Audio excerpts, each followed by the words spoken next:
Mr. Speaker, I'm pleased to yield 5 minutes to the gentleman from California, Mr. Miller. The gentleman from California is recognized for 5 minutes. Thank you, Mr. Speaker. I rise today in opposition to this resolution condemning the President's proposal for achieving success in Iraq and overall victory in the global war on terror. We're not formulating policy today. We're not offering the President an alternative. All this resolution is saying is that we do not support our Commander-in-Chief, and all it is doing is emboldening the terrorist enemies we're facing today. I'm the first to welcome an open discussion about our involvement in Iraq, but without the opportunity to consider an alternative, this is not open discussion. And why is there no open discussion? Because although the majority party has the authority to govern, they have no plan to lead. For over a year, the majority party criticized the President for not making changes in his strategy in Iraq, while the President has made changes and the majority party is still not satisfied. We can all agree that our progress has not been as swift and as decisive as we once hoped. We all recognize that the war in Iraq has carried on longer than we wanted and consumed more resources than we expected. However, we all knew from the beginning that it would not be easy, that the war against terror would not be a quick fight. But when the going gets tough, this does not mean that we should give in and come home. As we cannot and must not turn back, we need a fresh approach to move forward. The President, along with his generals on the ground, has proposed a way forward. He has put forth a strategy to suppress the sectarian violence in Iraq and to allow democratic reforms to take hold and economic institutions to flourish. His plan is the only plan that provides for a way forward in Iraq. For us in Congress, it is not our job to become involved in tactical decisions that will lead to success in our mission. It is our responsibility to help shape the parameters of the mission and to conduct oversight on our progress in achieving the mission. Republicans in Congress have proposed setting verifiable benchmarks with which we may measure our progress in Iraq. Such benchmarks will help us hold the Iraqi regime responsible for the progress made towards democracy, stability, and peace in the country. We should be discussing our responsibility as oversight today, but we are not. We are left with debate on an empty and non-binding resolution.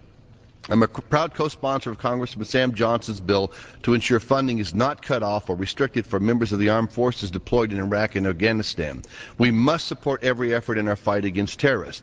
If the majority allowed us an opportunity, I would have gladly supported a vote on the bill to reaffirm that the House will not abandon our armed forces under any circumstance. Whether the majority would like to acknowledge it or not, the fight we are engaged in against terrorists in Iraq is not a new fight. It has been waged for a decade. We have faced terrorists in Beirut, we have faced terrorists in Saudi Arabia, and we have faced terrorists here on our own soils on September 11, 2001. We have learned that it is absolutely essential to confront terrorists abroad before they attack us at home. Despite what some of you may say, our withdrawal will not end the terrorist threat. After all, it is they who have declared Iraq to be the central front in the struggle.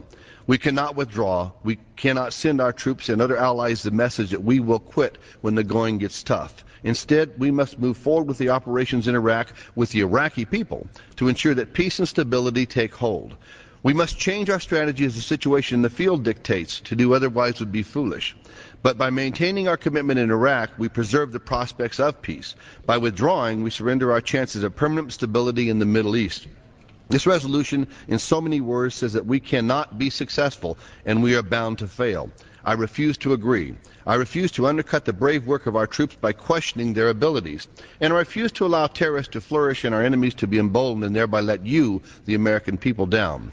Our brave men and women risk their lives to provide peace and security here at home, and we are all proud to know such patriots. These young men and women, full of promise, voluntarily defend our nation wherever they are called. And it reminds me of a young man in my district, and I presented him with his Eagle Scout Awards when he was 17 years old. It was in 2003, a little less than 2 years later than that. In 2004, I attended the funeral for Lance Corporal Abraham Simpson, who made the ultimate sacrifice in Fallujah. He was just 19 years old. And when I went to the parents of Abraham, present a flag that was flown over our great nation after the funeral, it was honestly one of the most moving experiences that I've had of not only my congressional career, but of my life. And when I looked at Abraham's father in his car, I couldn't talk, and all I could say to him was, I voted to send him there. And Abraham's dad looked me square in the eye with as serious a look as he could get, and he said, Congressman, it was the right vote. And like so many families across our country, the Simpson family has made a great sacrifice for our nation.